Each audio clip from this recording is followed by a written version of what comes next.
Hello and welcome to day 4. I'm so glad that you have come, and I also hope that you have watched the previous 3 days. If not, please go and have a look because it is episode based, and by the time you reach the 30th episode, you will be having a clear-cut idea, and that will help you in your healing process. You would be able to break the patterns of anxiety yourself.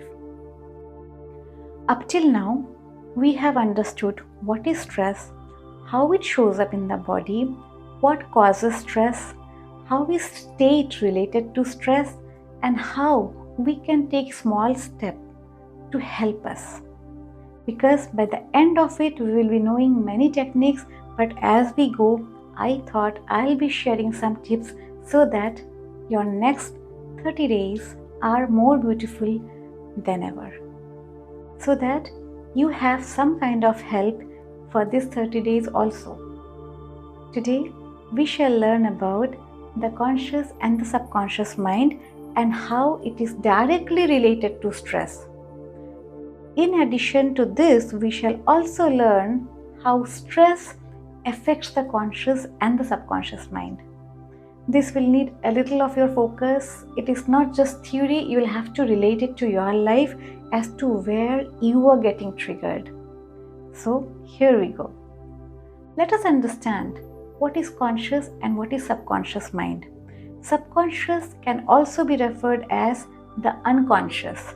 So what do consciousness means? Conscious means to be aware.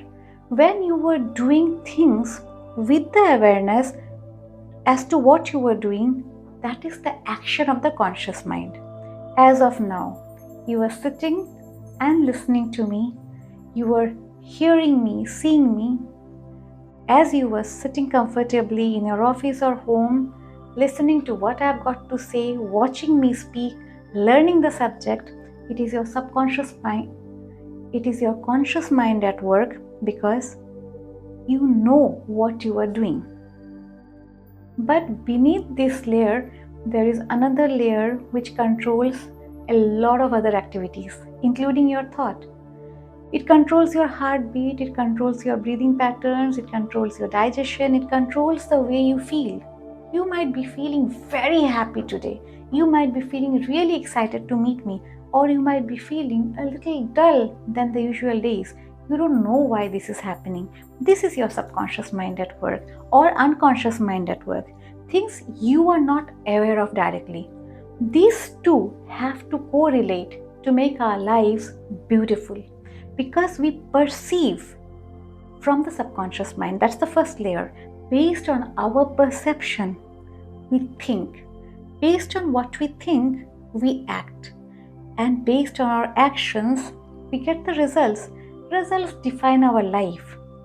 In order to have a beautiful, successful, healthy, wealthy life, don't we need to address both the conscious and the subconscious?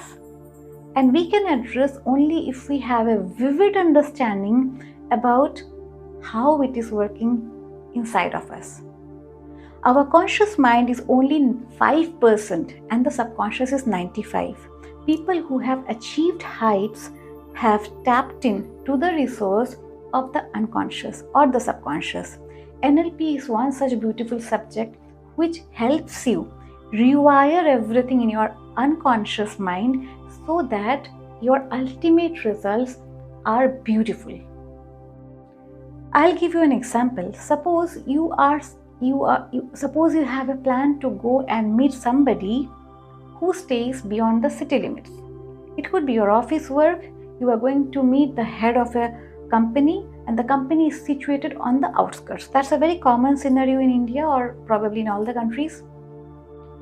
You take the files, you are prepared consciously, you dress up well, you take the documents, you sit in the car, you switch on, change gears and drive through the city.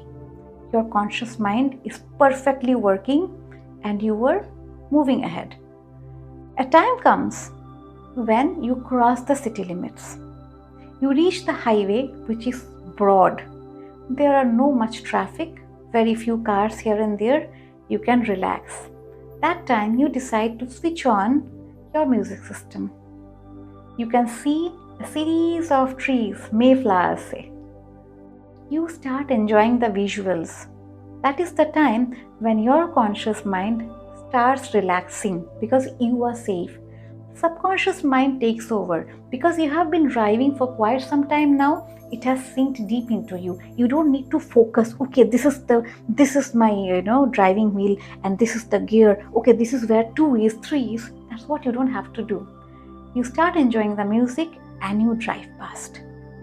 Whenever there is a pothole or some impending danger, your subconscious gets into action and you find yourself pressing the brake on time.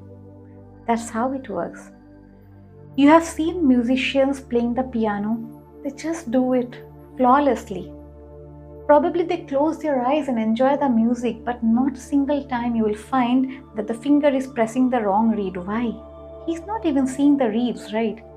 But the music is so much deeply imprinted in the mind that his fingers reach the right place to create the right sound.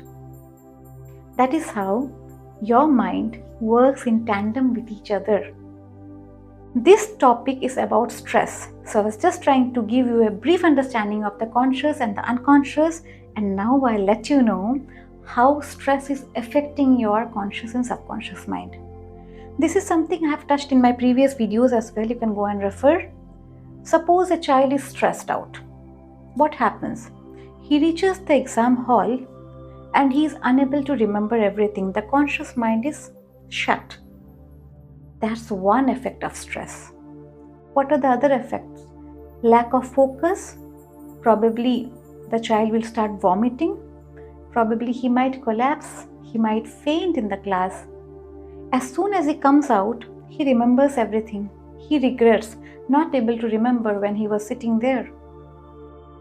This is what stress is doing to the conscious mind. What does it do to the subconscious mind? Let us understand that as well. If you are subjected to stress over a long period of time, you lose sleep. You lose your immunity. You catch infections easily. You lose the zeal to work, to live. You hop in from one relation to other. Probably you get into addictions. This is how the subconscious is affected. Up till now, I hope it is clear. Now let us move into the deeper subject as how subconscious and conscious is again contributing to your stress. I'm sorry you might be hearing some sounds because there is a storm going on here.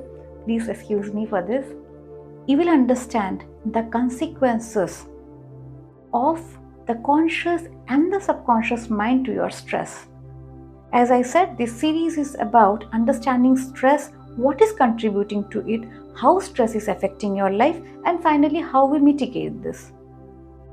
So, let's understand this from an example.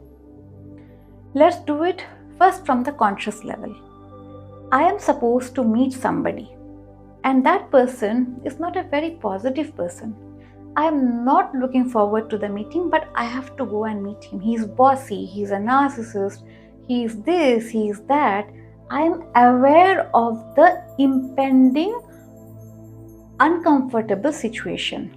That is where my conscious mind gets into a stressful situation. My mind getting into a stressful situation is definitely going to affect my body, my neurons, my cells, everything, right? So the conscious thoughts are contributing to stress.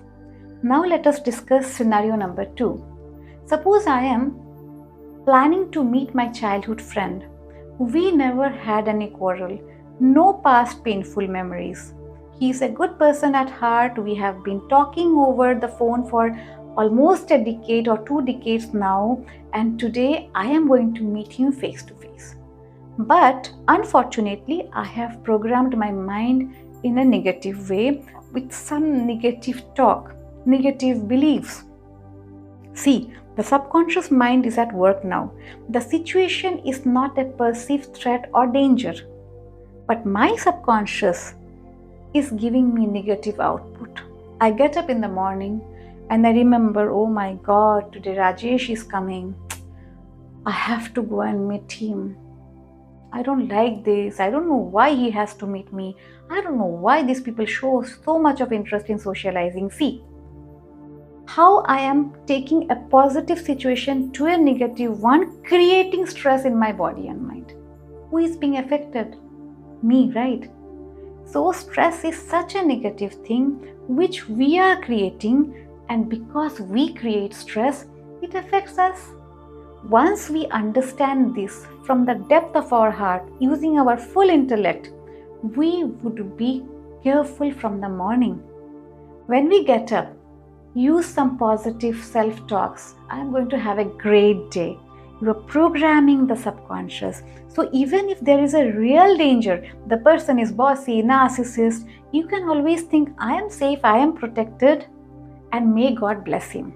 So, your stress factor is reduced. And in the similar way, when there is a real stressful situation, you can even protect your conscious and the subconscious mind by saying, it's okay, things happen, everything will be fine. So, ultimately, it's all about protecting your own self by having the right knowledge, right information, and understanding the patterns of how stress is formed. Hope you liked the session. I know it was a little difficult. I would urge you to write down how stress is affecting the conscious and subconscious, how conscious and subconscious is aggravating your stress. Once you are done with it, you would be miles ahead on the path towards healing yourself from anxiety once and for all. Take care, God bless, and I'll see you in the next video where I shall be talking about submodalities. Bye-bye.